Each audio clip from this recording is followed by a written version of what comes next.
You know that thing where you get an amazing pair of shoes at a really great price and want to tell everyone about it? Yeah, so do we. Here at Designer Shoe Warehouse, we'll give you something to brag about, like the latest styles from brands you love, or the trends everyone's obsessing over, or shoes that make you feel like, well, you. So go ahead, show off a little. Find shoes that get you at prices that get your budget. Head to your DSW store or DSW.com today. DSW, let us surprise you. Hey, want a cookie? Oh, I know you just ate, so you're craving something a little sweet. Besides, one cookie isn't gonna kill you. How about half? Just a bite?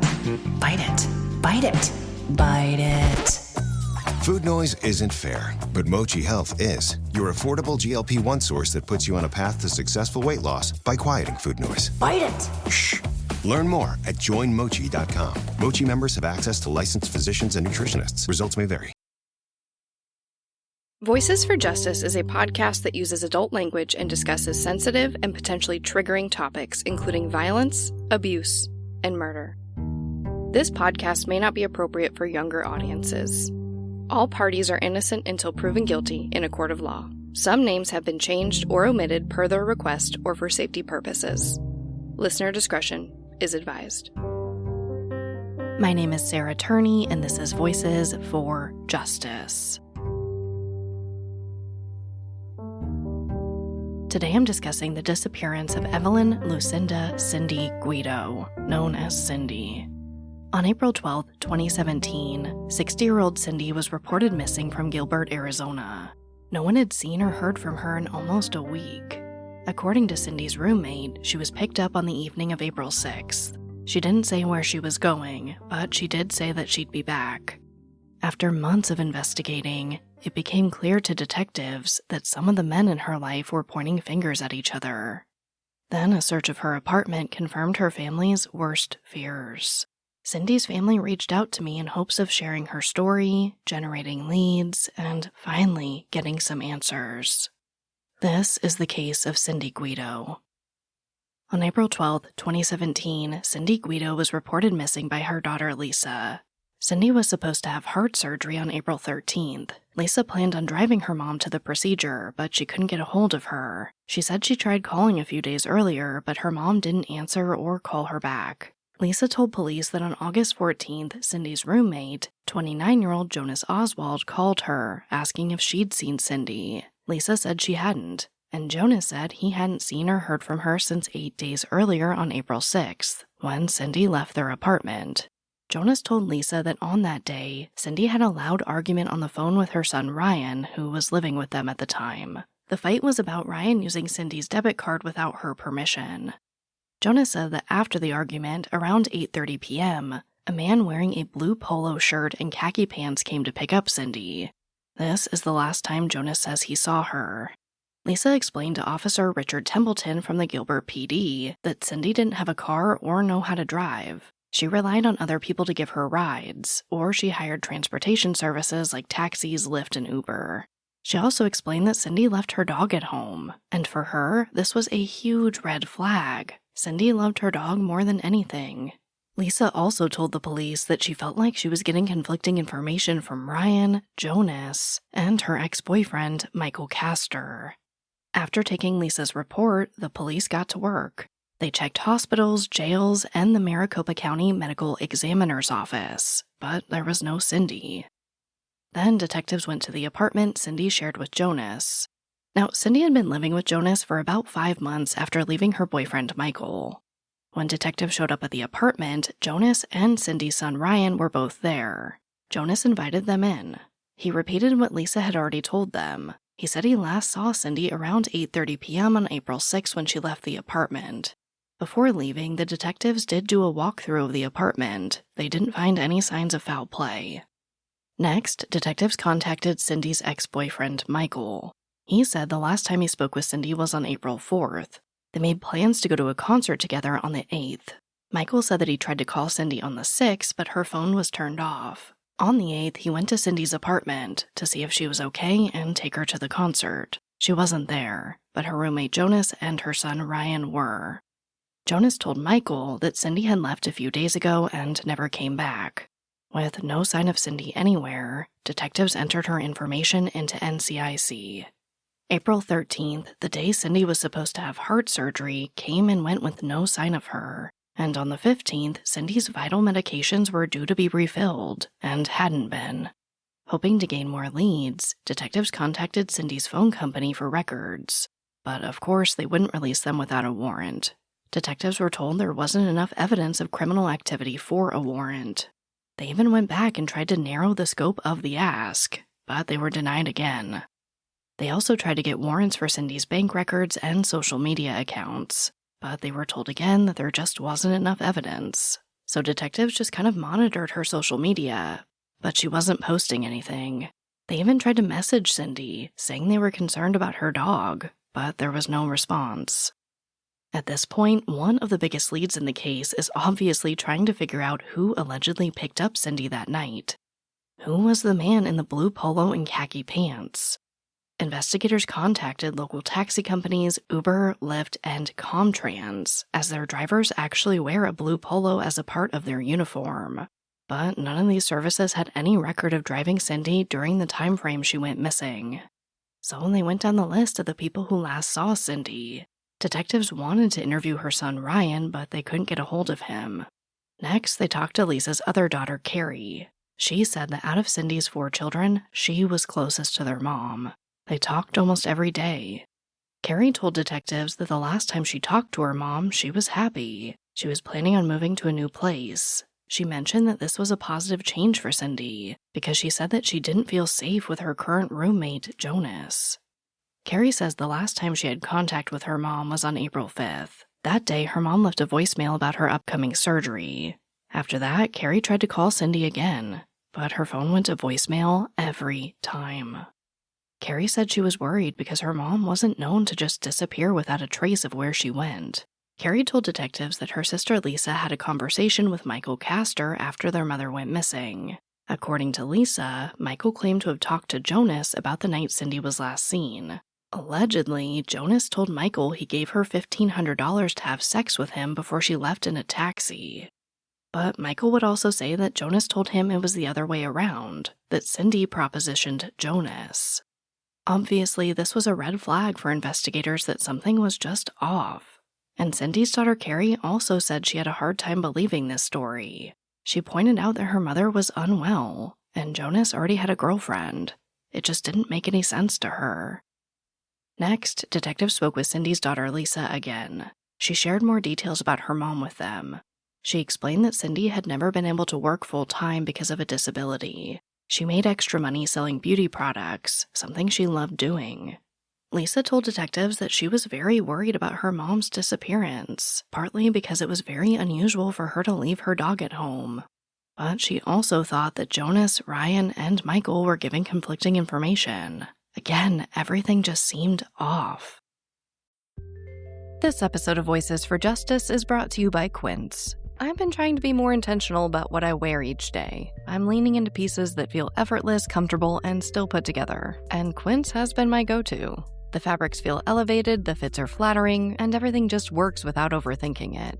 They use premium materials like 100% European linen, organic cotton, and ultra-soft denim. And the best part? Everything is priced 50 to 80% less than similar brands. They work directly with ethical factories and cut out the middlemen, so you're paying for quality and craftsmanship, not brand markup. I recently just ordered their tiered linen dress, of course in black. I wanted to pair it with one of my favorite pairs of brown wedges. The problem was, I didn't have a brown purse. So I got that from Quince too. It's one of my favorite outfits. It's easy, effortless, and feels amazing, especially as we're getting a little bit warmer here in Phoenix. Refresh your everyday with luxury you'll actually use. Head to quince.com/justice for free shipping on your order and 365-day returns. Now available in Canada too. That's QUINCE.com/justice for free shipping and 365-day returns. Quince.com/justice. Insurance isn't one size fits all. That's why customers have enjoyed Progressive's Name Your Price tool for years now. With the Name Your Price tool, you tell them what you want to pay, and they'll show you options that fit your budget. So whether you're picking out your first policy or just looking for something that works better for you and your family, they make it easy to see your options. Visit Progressive.com. Find a rate that works for you with the Name Your Price tool. Progressive Casualty Insurance Company and Affiliates. Price and coverage match limited by state law. On April 19th, 1 week after Cindy went missing, detectives spoke to the staff of the apartment building where Cindy and Jonas lived. The staff told detectives that they hadn't seen Cindy since the 5th, when Cindy was seen with a younger blonde male in his 20s who was not recognized as a resident of the apartment complex. But other than that, they never heard or saw anything suspicious. The staff had seen Jonas on April 7th or 8th when he came into the office to wait for a new bed to be delivered. While in the office, he told staff that Cindy was missing. After speaking with the staff, detectives went to Cindy and Jonas's apartment. Jonas was there and invited detectives inside. They looked around Cindy's room this time, but found no signs of a fight or a struggle. Jonas told detectives that when Cindy left, she took her big pink purse, medicine, and cell phone with her. Detectives asked Jonas about the delivery he received on the 7th or 8th. He explained that he recently got a new mattress and bed. Before that, he'd been sleeping on the floor. They then asked Jonas to go to the station for an interview. While driving to the station, Jonas called Michael to let him know what was going on. Once at the station, Jonas told detectives that he and Cindy were just roommates and did not have a sexual relationship. He mentioned that they mostly got along well, but did have occasional disagreements about things like money. Jonas said that he was aware Cindy was scheduled for surgery on the 13th. According to him, Cindy was hesitant because she was worried she may not make it. Through a series of interviews, detectives asked Jonas to tell them about April 6th, the day Cindy went missing. Jonas said that on that morning he woke up around 9 a.m. and took Cindy's dog out to use the bathroom. When he returned to the apartment, Cindy was not as excited as she usually was, and woke up later than usual around 11 a.m. or noon. She told Jonas that Ryan had taken her debit card, and she wanted to report it. Jonas reassured Cindy that it would all be okay, and promised to lend her the money Ryan had taken. Jonas discussed Cindy's troubles with a new phone she'd purchased, and said that she seemed upset due to some odd Facebook messages she'd received the night before. He told detectives that later that day, Cindy went to the neighbor's house to get more help with her phone, and at some point, Cindy left the apartment for around 45 to 60 minutes. When she returned, she had cash, but Jonas wasn't sure where it came from. He says that when he asked Cindy where she got the money, she said that if she told him, she'd have to kill him. Jonas asked if Cindy was making money by doing sex work, but she didn't tell him. Jonas then asked Cindy to buy him some cigarettes with the money. Cindy said no, because it was for something important. Jonas says that at some point during the day, Cindy mentions that she's going somewhere later on, but wouldn't tell Jonas where. She also told Jonas not to go in her room. Now, there are some conflicting statements here. Jonas also told police that Cindy got this money from selling beauty products. Jonas says that around 6 p.m., Cindy got dressed in blue jeans, a purple shirt, and black shoes, which he describes as half shoes, half flip-flops with black straps. He says that at around 8:30, a man came to the apartment to pick Cindy up. Now here, again, Jonas ends up telling detectives two slightly different versions of this story. In one interview, Jonas says the driver knocked on the door, and Cindy answered saying, "Hi, how are you doing?" So a seemingly friendly interaction. In a later interview, Jonas said that the man was older, with a black and white goatee and a bigger belly. Cindy answered the door and said, "Hi there, ready to take me?" Jonas told detectives that he thought the man was angry or rude because he didn't reply to Cindy's question. Ultimately, Jonas describes this man as white, approximately 54 to 64 years old, 6'1" or 6'2", with a regular voice, grayish, blackish, or brownish hair, a goatee, and a big stomach. He had a silver watch on his left arm. Jonas said that he'd never seen the man before that night. The next morning, Jonas called Cindy's phone, but she didn't answer. He thought she might be sleeping and tried again around noon, but there was still no response. Jonas then called Cindy's son Ryan, but he didn't answer either. Michael came over the next day, and Jonas told him what happened. Michael then called Cindy's daughter Lisa, who then reported her mother missing. Jonas said that when she didn't come home, he did try to contact hospitals, but he couldn't get through. According to Jonas, Ryan believes Cindy might have been staying in a hotel because she'd done something similar before. But some other people told Jonas Cindy could be at a shelter. Jonas said he wasn't sure what to believe. When detectives asked him about Michael Castor, Jonas said Cindy told him Michael would drink and hit her, be a jerk, and make her pay all the bills. Jonas said he didn't think Cindy spoke with Michael the day she disappeared.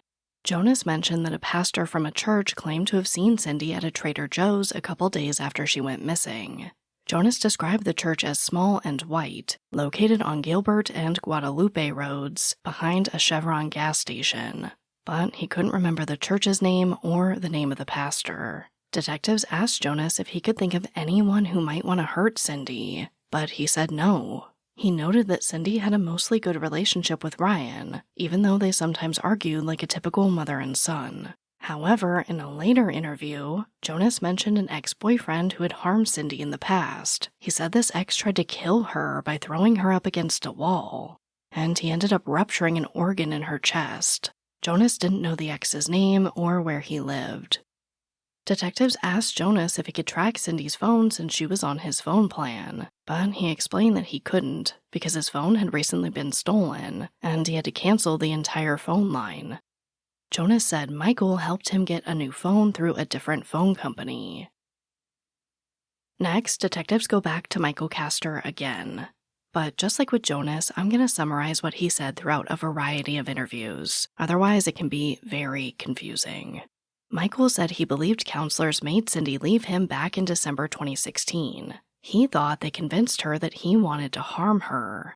He told detectives that he never hurt Cindy. He took her to doctor's appointments and cared for her health during the 4 years they were together. He added that after Cindy left him, she got sick and had to go to the hospital. Michael went to see her there and they made up. They stayed in touch, but decided to just be friends. Michael said that he was making amends with Cindy around the time of her disappearance, so he didn't understand why she would leave without calling him. He also said that he was concerned that Jonas and Ryan didn't report Cindy missing when she didn't arrive home on the 7th. Michael told detectives that he thought Cindy was planning on moving to a new home. He then theorized that she might have been staying in a shelter because she left her dog behind without planning for someone to take care of it. Detectives also asked Michael if Cindy left anything behind. He mentioned that Cindy left her sunglasses in the apartment. He said that this was really odd because Cindy always had her sunglasses with her. The beauty products she sold were left behind at the apartment as well. This was surprising to him. He says Cindy always took her products with her, even when she was running errands. He also said he believed it was possible Ryan stole some of Cindy's electronics that were now missing: a digital camera, her iPad, and a vape pen. They also discussed Cindy's missing debit card. Michael said that he knew Ryan had taken the card because a week before Cindy went missing, she called Michael to tell him she didn't have enough money for cigarettes. She explained that Ryan had taken her card and spent her money. According to Michael, he believes Cindy gave Ryan her card to make a purchase, but Ryan didn't give it back and used it to buy other things. Michael said Jonas told him Cindy was very upset at Ryan for spending her money. This caused them to have a falling out. And here's something that especially piqued their interest. Michael told detectives that he was able to check Cindy's bank account. He explained that when they were together, they set up a username and password so that Michael could see Cindy's account and keep an eye on her spending. So of course, they want to know about any recent transactions. He says he checked her bank account after she disappeared and saw a charge in Phoenix on the 7th and another for food on the 12th. After that, there were no more purchases. Michael informed detectives that he decided to move in with Jonas instead of continuing to stay at the hotel where he'd been living for the past several months. He said that he was staying in Cindy's room and had cleaned it up. Detectives also asked Michael about Jonas's phone. If you recall, Jonas previously told police that his phone had been stolen, and Michael helped him get a new one. Michael told detectives that Jonas's phone had not been stolen. He gave it to a neighbor. detectives asked Michael if he could think of anyone who had issues with Cindy, and he said yes. He then provided 2 possible scenarios of what might have happened to Cindy. The first scenario he discusses was the night of April 6th. He theorizes that Cindy went to a guy she used to date's home. I'll call him Andrew. Michael wondered if Cindy walked in and caught Andrew with another person. Maybe she got super jealous and attacked him. He says Cindy was not afraid to hit men and had an explosive temper. Now, Michael didn't really elaborate much on what he thought happened next. He just went on to say that he thought Andrew was a suspect because he didn't contact the police, Jonas, or Cindy's family when she went missing. Now, Jonas would eventually speak up on Andrew as well. He says that he heard Andrew on speakerphone about 1 to 2 weeks before Cindy disappeared. Andrew wanted to see Cindy again. Now, Jonas told detectives that he didn't know what Andrew looked like, and he wasn't sure if it was the guy who picked up Cindy on the 6th. He said Cindy used to spend weekends with Andrew when they were dating. She'd even moved some of her stuff into his place a few months before she went missing, things like a toaster oven and a TV remote. But Jonas said Cindy was not planning on living with Andrew. Now, I'll get back to Andrew in just a minute. In the other scenario, in Michael's mind, this involved Ryan and a drug deal gone wrong. Michael said that before Cindy disappeared, she told him that she had to be out of the apartment by April 6th. Michael believed this meant Cindy and Ryan were planning on moving, which would require money neither one of them had. According to Michael's theory, Cindy and Ryan came up with a plan to get the money they needed. They decided to buy drugs and then sell them in Peoria.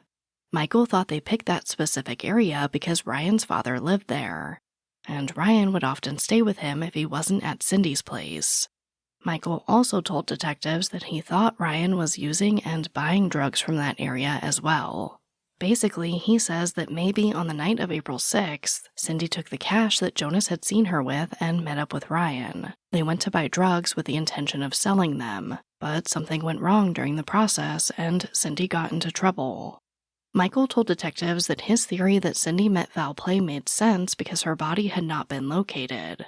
He also said that he didn't think Ryan killed Cindy, but instead he witnessed Cindy being killed as a part of a gang-related drug deal that went bad. He believed they dumped her body. Michael then encouraged them to speak to Ryan, who he thought would have more information about what happened that night. Now, Michael did agree to let detectives search his phone to find any messages between him and Cindy prior to April 6th. But he mentioned that all of his contact with Cindy prior to the 6th was already deleted because it took up space on his phone. In the end, he did agree to leave his phone at the station overnight so it could be analyzed. His phone was checked, and there were no messages from Cindy. Now, after a few interviews with Jonas and Michael, detectives were still trying to contact Cindy's son Ryan, but he still wasn't returning their calls. So they went to Facebook and said that Cindy's loved ones were concerned for her well-being. They asked anyone with information to come forward, but unfortunately no tips came in. Now, detectives had to circle back to that neighbor who Jonas said had helped Cindy with her new phone on the day she disappeared. The neighbor who lived above Cindy and Jonas told detectives that he didn't know what they were talking about. He did help Cindy set up a phone back in mid-March, but not on the day she went missing. He added that when he was helping Cindy, she said she wanted Jonas's number blocked because she was going to be moving, and she didn't want Jonas to be able to contact her. This episode of Voices for Justice is sponsored by Chewy. If you have pets, you probably know about Chewy, and you also know that when they say that they have everything you need to keep your pet happy and healthy, they're not messing around. To keep them happy, Chewy has over 100,000 products from all the brands my pets love at prices I love. To keep them healthy, Chewy offers pet prescriptions, pet insurance, telehealth vet visits, and they're even rolling out vet clinics across the country.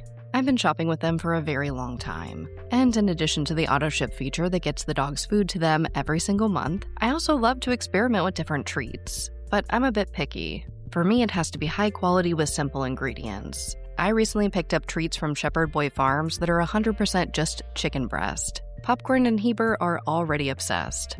Chewy has everything you need to keep your pet happy and healthy. And right now, you can save $20 on your first order and get free shipping by going to chewpanions.chewy.com/Sarah E. Turney. That's chewpanions.chewy.com/SarahEturney to save $20 on your first order with free shipping. chewpanions.chewy.com/SarahEturney. Minimum purchase required. New customers only. Terms and conditions apply. See site for complete details. This episode is sponsored by BetterHelp. May is Mental Health Awareness Month. A reminder that whatever you're going through, you don't have to go through alone. I think we all know that life is a journey. Some days feel good and others feel extremely overwhelming. Whatever's keeping you up at night, it's easy to feel like you have to figure it out all on your own. But the truth is, no one has all the answers, and no one should have to go on this journey alone. Having someone with you to listen, to understand, and support you can make all the difference. That's where BetterHelp comes in. BetterHelp therapists work according to a strict code of conduct and are fully licensed in the U.S., and they do the initial matching work for you so you can focus on your therapy goals. All you do is fill out a short questionnaire to help identify your needs and preferences. And if you aren't happy with your match, you can switch to a different therapist at any time. With over 30,000 therapists, BetterHelp is the world's largest online therapy platform, and it works. They have an average rating of 4.9 out of 5 for a live session. You don't have to be on this journey alone. Find support and have someone with you in therapy. Sign up and get 10% off at betterhelp.com/justice. That's betterhelp.com/justice. In early May, detectives finally got a hold of Ryan, and he agreed to meet them at the station to talk, but he didn't show. A few weeks later, closer to the end of May, detectives finally spoke with Ryan. He explained that he didn't show for the earlier interview because there was a warrant out for his arrest. Ryan shared that back in December 2016, Cindy felt uneasy about her new living situation with Jonas. She said Jonas made inappropriate sexual comments and tried to convince her to have sex with him. So Cindy asked Ryan to come stay with her at the apartment. He ended up sleeping on the couch pretty often. He would sometimes stay there for weeks, then go back to Phoenix and stay with his dad for a few days before coming back again. Ryan told detectives that he saw Cindy and Jonas argue a lot, but he never saw them physically hurting each other. They argued about things like Jonas turning off the power at night and other roommate issues. According to Ryan, the last time he was at Cindy's apartment was on April 6th, the last day Cindy was seen. He said he left the apartment between noon and 2 p.m. to go to Phoenix for a doctor's appointment the next day. When he left, Cindy was acting depressed, which he said was normal for her. He told detectives that Cindy wasn't happy with where she lived or her health, so she often felt down. But on April 6th, Ryan thought everything was okay. Cindy didn't tell him she was planning to be away for a long time, and she didn't say anything that made him worry about her safety. He added that it was unusual for Cindy to be gone for this long. And of course, detectives asked Ryan about Michael Castor. He said Michael could be a dangerous person, especially when he was drinking. Ryan says he saw Michael yell at Cindy and throw things at her. He added that Michael acted like a stalker after Cindy broke up with him. He was always trying to contact her and get her to spend time with him. Ryan said that he thought Michael was capable of hurting Cindy. He added that Cindy had once told him that Michael put morphine in her food and tried to make her overdose. In mid-June, detectives finally found Cindy's supposed ex-boyfriend, Andrew. But he said he and Cindy were just friends, and he didn't even know her that well. He hadn't seen Cindy since late February or early March 2017. This is when she and her dog stayed at his apartment for about 3 weeks due to issues with her roommate. Andrew said he last talked to Cindy about a week before her surgery was scheduled. He said that she sounded normal. She was nervous that she might not make it through the surgery, but if she did, there would be another surgery a month later. After the date of Cindy's surgery passed, Andrew called to ask how everything went, but he says Cindy's phone wasn't working. He also noticed that Cindy hadn't been active on Facebook, which was unusual because she used that account for work to sell her beauty products. Andrew added that he was concerned that Cindy left her dog with her roommate Jonas, especially because they had a volatile relationship that sometimes got physical. Andrew said he believed Ryan moved in with Cindy to protect her from Jonas. At this point, it seems like Andrew, Jonas, Ryan, and Michael were all just pointing fingers at each other. Not long after this, Cindy's daughter Lisa connected with detectives and let them know that Michael called her to ask if she could pick up some of Cindy's things, because he and Jonas were going to move out of the apartment at the end of the month.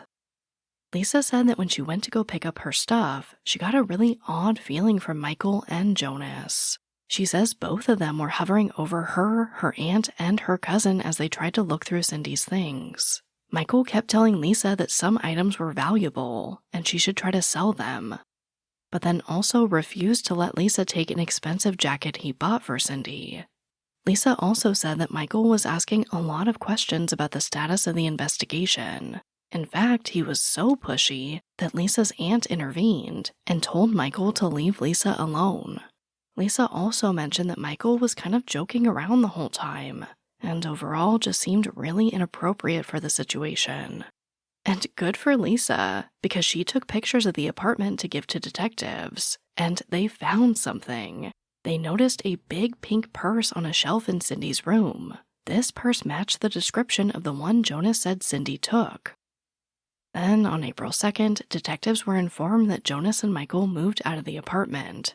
They were there the next day to search, and what they found confirmed their worst fears. When walking through Cindy's former bedroom, they found blood and traces of blood all over the room. It was on the closet door and the outside of the bedroom door. A smear stain was located on the door jamb of the bedroom door, and spatter stains were found on 2 of the walls. And right under the door frame, the carpet was discolored, like it had been cleaned. And in Jonas's former bedroom, detectives found more blood. There were stains on the carpet in one of the bedroom corners, as well as the carpet on the inside of the closet.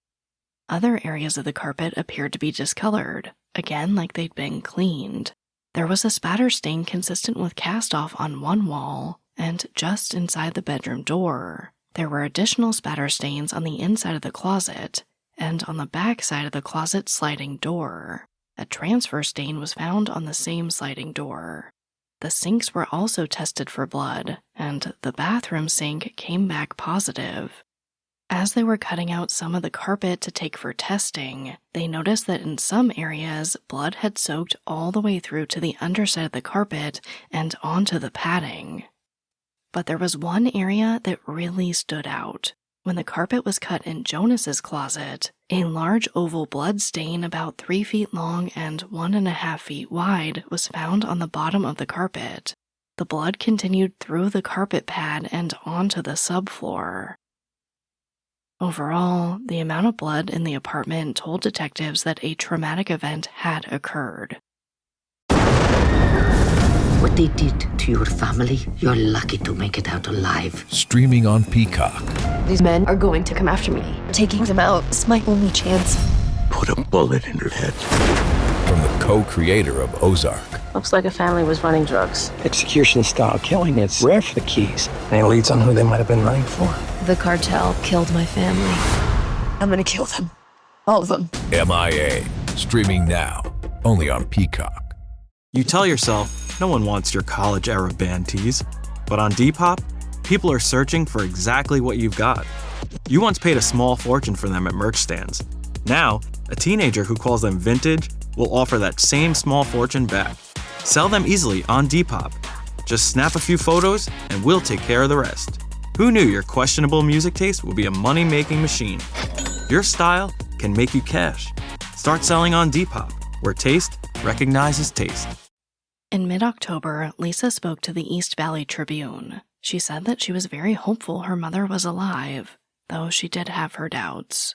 Lisa didn't think her mom had run away due to being scared about her upcoming surgery. She said Cindy had a, quote, long history of illness and had undergone many other surgeries.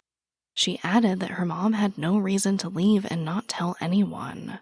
But then, at the end of October, not long after this interview, the results from the blood at the apartment came back, and the blood in both bedrooms belonged to Cindy. But just when it seemed like detectives were finally making some progress, they found out that Cindy's roommate, Jonas Oswald, was dead. Jonas had been in the hospital since October 26th after suffering a possible overdose. On November 2nd, he became agitated and erratic. he started acting impulsive and yelling out, and it seems like he might have been hearing and seeing things. Jonas struck hospital staff with his IV tower and kicked a security guard in the head. Numerous staff members had to restrain Jonas to the bed, and then, at some point after that, Jonas was found unconscious and not breathing. He was ultimately pronounced dead. A few weeks after Jonas's death, detectives spoke to Michael about Jonas and his possible role in Cindy's disappearance. Michael said he felt there was only a, quote, 1 to 2% chance Jonas was involved. He told detectives that Jonas promised he loved Cindy and did not hurt her. Detectives then asked Michael if he ever saw any of this blood while he was living in the apartment. Michael said no, he didn't notice any evident blood. He admitted to seeing red marks on the wall and the lampshade in Cindy's room, but he assumed they were makeup. Following the interview with Michael, detectives kept trying to get in contact with Ryan. On December 12th, they showed up at his dad's house and found him there. They noticed immediately that Ryan was impaired, and he admitted that he had relapsed after his mother went missing. They questioned him about what happened on April 6th. He told them that he began the day at his mom's place, but had to go to the doctor later. After leaving home, he spoke to Cindy on the phone and discussed her debit card. He told detectives that Cindy let him use her debit card, but he forgot to return it before he left. He said there was no argument during their phone conversation, and that was the last time he ever spoke to her. Ryan told detectives that he stayed at his dad's house for a few days after his doctor's visit. Later, Jonas called Ryan and said Cindy had packed her stuff and left. After hearing this, Ryan went back to the apartment. He says he moved out when Michael Castor moved in. A few days passed, and Ryan and his girlfriend went back to the apartment to pick up his belongings. They spent the night there and left the next morning with his things. Ryan explained that he slept in Cindy's bed at the apartment, but didn't notice anything unusual or broken. He also didn't see anything strange on the walls. Everything seemed to be normal, besides she had taken her medication with her. Ryan also mentioned that he talked to Jonas about Cindy leaving. Jonas told Ryan that Cindy seemed okay, and she'd be back in a few days. Detectives then asked Ryan if he knew that Jonas had passed away. He replied that he didn't. Then detectives asked Ryan about Jonas's relationship with Cindy. He said Jonas did pursue Cindy romantically, but she had turned him down.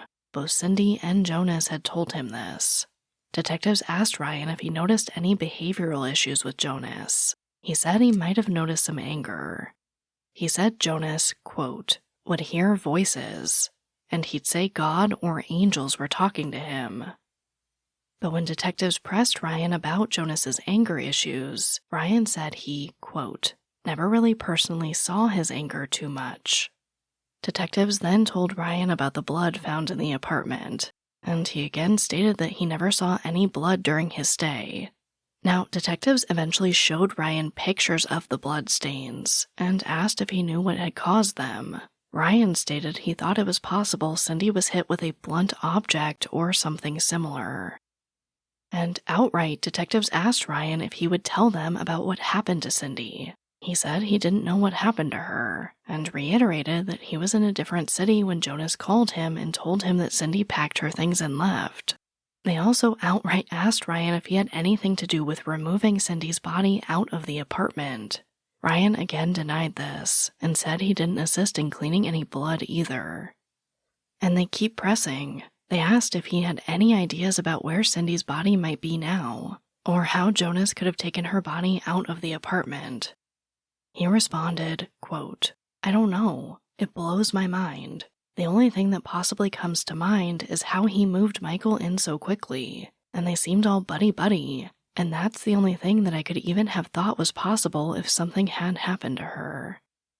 Ryan told detectives that he wanted to know what happened to his mom.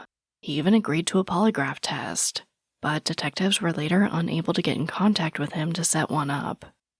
Now, about a week after this, detectives go back to Michael Castor. He said that he was aware of Jonas's death since they'd been living together when Jonas apparently got into his girlfriend's pills. Michael told detectives that Jonas was a generally nice person. He says Jonas was a, quote, violent person when he's not on his meds. Michael talked about some of the things that he'd seen in the past, including Jonas throwing and breaking things around the apartment. Michael said that after Cindy disappeared, Jonas invited him to live at the apartment to take care of Cindy's affairs. Michael moved in and scrubbed the apartment, including the walls. And they ask him, did you see anything wrong with the walls or the flooring? And he says no. When asked if he cleaned Jonas's room, Michael stated, quote, "No, I never cleaned it. No, I wouldn't even go in there." He says the only time he went in there was to help move furniture when they moved out. He says he only cleaned Cindy's room, the kitchen, the family room, and the bathroom. Then detectives tell him about the blood found in the apartment. At this point, Michael starts changing his story and says, quote, "Now I did find what I believed was some blood spots." And detectives just tell him they found a lot of blood, not just a few spots. Michael replied, quote, "So Jonas killed Cindy. I had an inkling that could have happened." And detectives keep going after Michael. They say that there was still a significant amount of blood on the floor, walls, and the blinds, despite all the cleaning he did.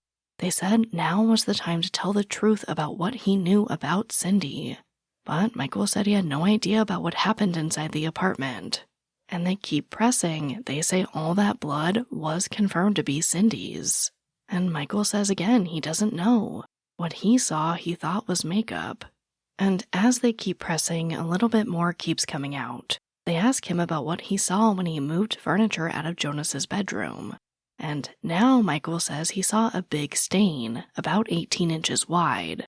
He thought it was maybe urine, but he never got close to the area. Michael says he didn't see any other stains due to how dark the room was.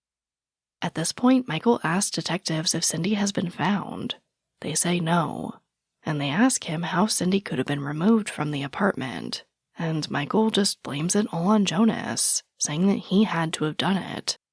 Michael begins crying and says that he should have called the detective when he saw the small spots of blood in the apartment.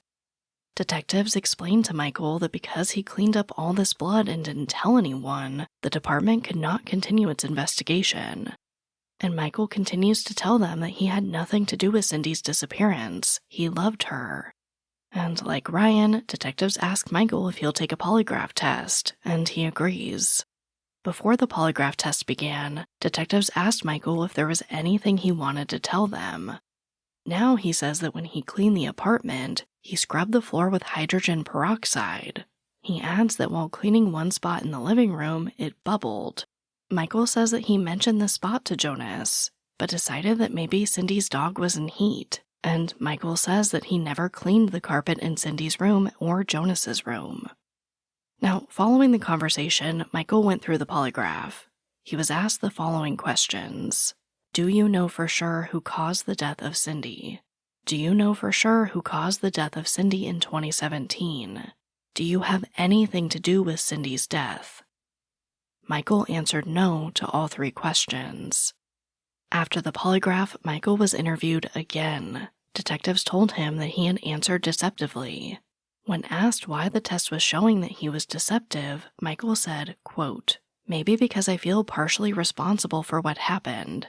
Because she left and put herself in a situation with Jonas, that maybe I'm partially responsible for leaving and moving in with Jonas, and having the events happen that they happened. I didn't foresee what might have happened to Cindy, because she was fearful for her life." Now Michael says that Cindy previously told him that she was in danger. So detectives ask him, why didn't you mention cleaning the carpet with peroxide until right before the polygraph?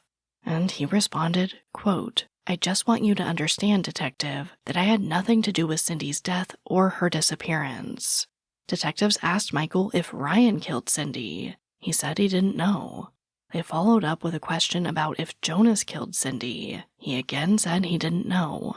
They then asked if he killed Cindy, and he said no. Detectives tell Michael that they know something happened in that apartment, and he kept denying, saying he didn't see any bloodstain evidence in Jonas's bedroom. Michael eventually said that he didn't believe the case would ever be resolved because Jonas is dead. He said he didn't believe they would ever find her. Michael then stood up, and the interview was over. There was little movement in the case following Michael's interview. About a year and a half later, detectives marked Cindy's case as inactive, pending a future witness coming forward or suspect identification. Zootopia 2 has come home to Disney+. Let's go! Get ready for a new case. We're gonna crack this case and prove we're the greatest partners of all time! New friends. You are... Gary the Snake. And your last name? The Snake. Dream Team. Hit new habitats. Zootopia has a secret reptile population. You can watch the record-breaking phenomenon at home. You're clearly working it. Zootopia 2, now available on Disney Plus, rated PG. This podcast is brought to you by Carvana. Selling your car should feel like one less thing on your list, not one more. With Carvana, it is. Just go to Carvana.com, enter your license plate or VIN, and get a real offer down to the penny. No back and forth, no surprises, just an experience you can trust. Like your offer? Accept it. Schedule pickup, and we'll come to you with a check in hand. Your car, your timeline, your terms. Visit Carvana.com to sell your car today. Carvana. Pickup fees may apply. In April 2022, Cindy had been missing for 5 years. Lisa spoke to Fox 6 to give an update in the case. She said detectives found enough blood in the apartment to believe Cindy had been murdered. However, without a body, no one was held accountable. But Lisa was still hopeful that someone would come forward with information. Unfortunately, this is pretty much where Cindy's case is today. Detectives were eventually able to get access to Cindy's Facebook account and her phone records, but there was no activity since April 6th, the day she was last seen. Cindy has never been found, and investigators are still searching for the man in the blue polo and khaki pants. Cindy's family is obviously extremely distraught and still trying to get the word out about her case. I live in Arizona, and I'd never heard of this case before her family reached out to me. Which brings me right to our call to action. Please share Cindy's story and her missing person poster with as many people as possible. The more eyes on this case, the better. As a reminder, Evelyn Lucinda Cindy Guido was last seen on April 6, 2017 in Gilbert, Arizona, near the 200 block of Juniper Avenue. She was 60 years old at the time she went missing.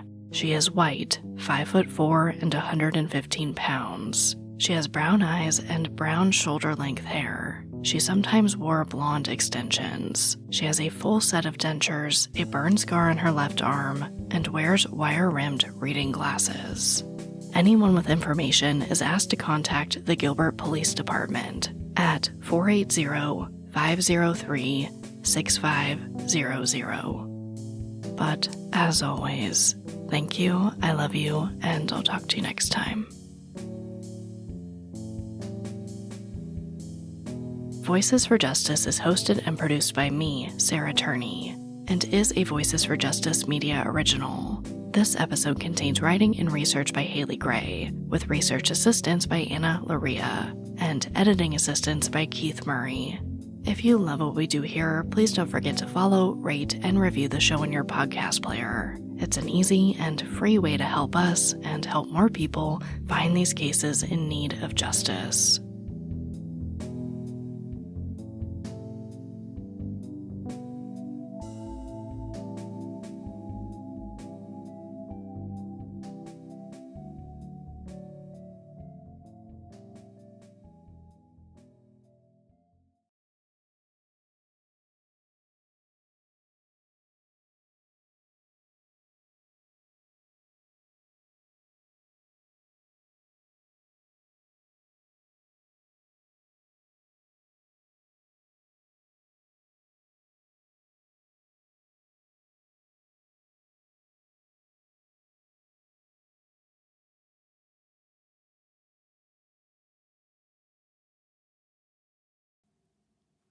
Welcome to the secret after show. The air conditioning is on, the door is open, the dogs have abandoned me, but let's talk about this week's episode.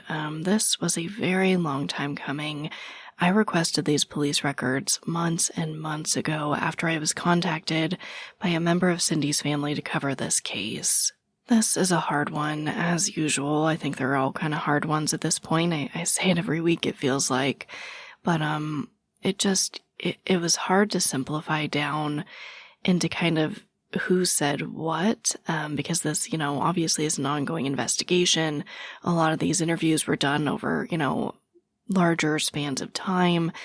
And a lot of these statements changed in these interviews, so I really just tried to block it up into like who said what over kind of all their interviews. So I hope that it made sense to you. I tried to make it as simple as possible because it can be so confusing with all these different statements.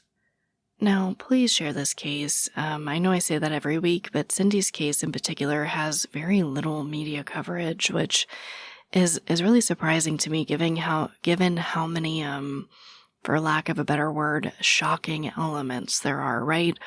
I think it's no secret that true crime coverage in the news and content creation from independent creators, they usually pick up on cases like this. You know what I mean? You have a woman who goes missing and conflicting statements from people. All of a sudden her roommate, passes away. I really don't understand how people haven't picked up this case yet, but I really hope that they do. And of course, the hope is always to generate leads and get some answers for these families. Now, in all transparency, as you guys noticed, there was not an episode last week. And that's because midweek I was surprised with the news that the ABC 2020 episode was going to come out. And as much as I try to work through those things, it instantly dissolved all that peace I've been talking about getting in this after show. I had so much peace until the moment I saw that this was coming out. And it's because it was shocking. One, there was very little notice, which isn't actually unusual. But two, the last I heard about this program, my father refused to speak. I have not watched 2020. I will not watch 2020 because it just hurts. I don't want to see him speak. I don't want to see his lawyers laughing like I saw in those clips after they spent so much time disparaging Alyssa's memory. And I know that it's their job. Part of me understands that everyone deserves a good defense, and he got it, obviously. I just wish it didn't include so much victim blaming on Alyssa. I don't think I need to tell you guys, but Alyssa was a child who reported her abuse, and the way she was depicted in court was extremely disturbing and extremely untrue. So it's a lot of pain on top of pain. I did explain on my Instagram stories that I was invited to be a part of this program, and I declined, along with basically everyone else who ever knew Alyssa. Almost none of us wanted to be involved. I will say that my brother James interviewed under the impression that our father would not be interviewed. So it's just, like I said, pain on top of pain on top of pain. I have reached out to them with my concerns, at least to the local ABC affiliate who reached out to me, and I had not heard back from ABC itself. So it is what it is. They don't owe me anything. But that's what happened last week, and it just stopped me in my tracks. I had to kind of go into self-preservation mode and just protect whatever peace I had left. But it's been not that long. I'm trying to regather this peace, and I can't wait to talk to you next week when I tell you about something very special I have planned for Alyssa at the end of this week. I don't want to say it out there yet. I don't want to give you guys any hints, but I will let you know when it's all said and done. I'm very excited. It's something I've talked about all throughout the trial. I kept setting these little milestones for myself, or I guess not milestones, but I kept saying to myself, after this trial's over, I'm going to do A, B, and C, and looking forward to those things really kept me going, and now I'm finally doing one of them, so I'm okay, everybody's okay, I am moving on. It's just a lot of pain that I will work through. That being said, let's get to our segment of hope. Now, because we did miss a week, this is maybe a little bit older to you guys, and it's very big, so I'm not expecting any of you to have never heard of this, but I want to talk about Danny Masterson being sentenced to 30 years. Now, as always in the segment of hope, these are terrible things that we're talking about that have some type of silver lining, and for me, that's the fact that he was brought on these charges so much later, so far after the fact that they happened, and he got this massive conviction, this 30 years, which to me just sounds insane. I feel like that never ever happens. I could be wrong. Tell me on social media if you've heard of similar cases. I have not. And of course, I was not one of his victims. I cannot sit here and say that this erases everything for those victims, because I'm sure it doesn't. But in my book, this is some type of win. I think that this is really encouraging for all victims out there, that so many years later, you can get some form of justice, justice through the legal system, if you will. But that is my segment of hope. I am reading right from BBC.com. Danny Masterson sentenced to 30 years to life for 2 rapes. I'm sorry, I did not put 30 years to life earlier. I just said 30 years, but it is 30 years to life. Let me see here. Prosecutors argued Masterson, 47, had relied on his status as a prominent Scientologist to avoid accountability. Judge Charlemagne Olmedo, allowed the victims of his crimes to read impact statements in court ahead of his sentencing. Now, the article does go on to read that this is the maximum penalty allowed. And I'm not going to go into the details of the victims' stories. That is for them to tell, not me here, a random person on a podcast. But again, I think that this definitely deserves to be in the segment of hope, because there are so many victims out there. There are so many people that are afraid to come forward. And, without making it about me, of course, it does make me think of Alyssa. So it's really fantastic to see people believed, to see this make this much headway in court. And I wish these victims nothing but the best. But as always, thank you, I love you, and I'll talk to you next time. This is a Monday.com ad. The same Monday.com designed for every team. The same Monday.com with built-in AI, scaling your work from day one. The same Monday.com with an easy and intuitive setup. Go to Monday.com and try it for free. Have no fear, Chosen Foods is here to defend your favorite foods from the forces of seedy oils and sketchy ingredients. With cooking oils, salad dressings, and mayo, all powered by the good fats from 100% pure avocado oil and simple, delicious ingredients. Chosen Foods.